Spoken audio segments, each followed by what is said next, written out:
Good afternoon. This is Dr. David Cunningham from Infinity Family Care in Mansfield. Today is Wednesday, March 18th, 2020. And first, I want to thank you all for sharing these messages.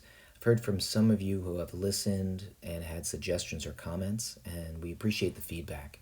If you have anything you'd like to share or have us address in our next message, please email us at info at infinityfamilycare.com. I just want to make sure that everyone understands that what we're trying to do here is not reiterate the information that is already available, as there are already excellent sources for that, including the Massachusetts Department of Public Health and the CDC. And as I mentioned last time, Dr. Cohen and I also strongly recommend that you consider listening to Dr. Peter Attia's podcast called The Drive, www.peterattia.com, attia.com. Peter does an excellent job of doing a much deeper dive with some of the experts in the fields of immunology and virology as well as public health, and brings a very strong first-person perspective on the current situation. Just wanted to make note of some operational updates for current members of Infinity Family Care.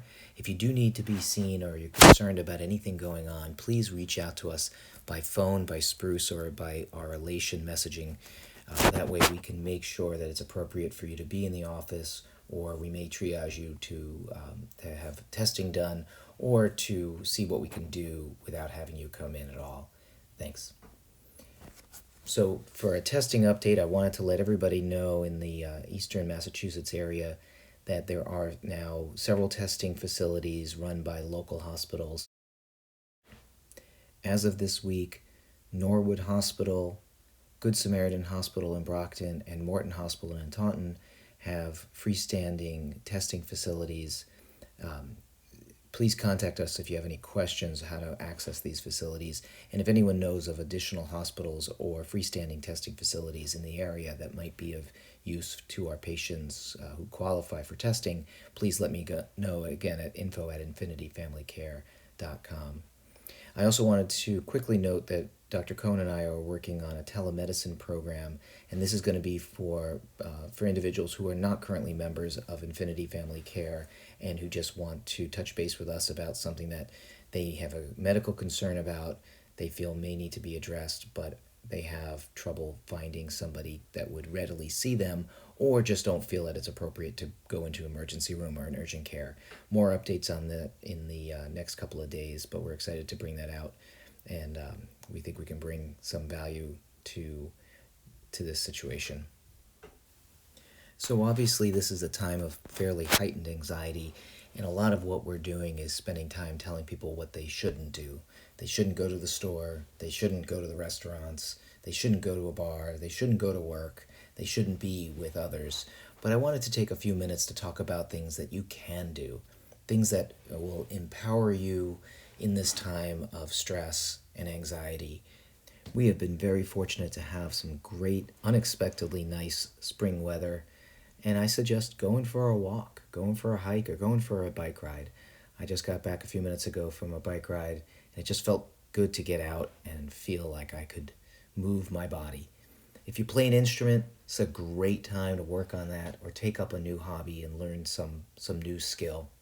Reach out to friends and neighbors just to check in, give them a call, text them, go on FaceTime.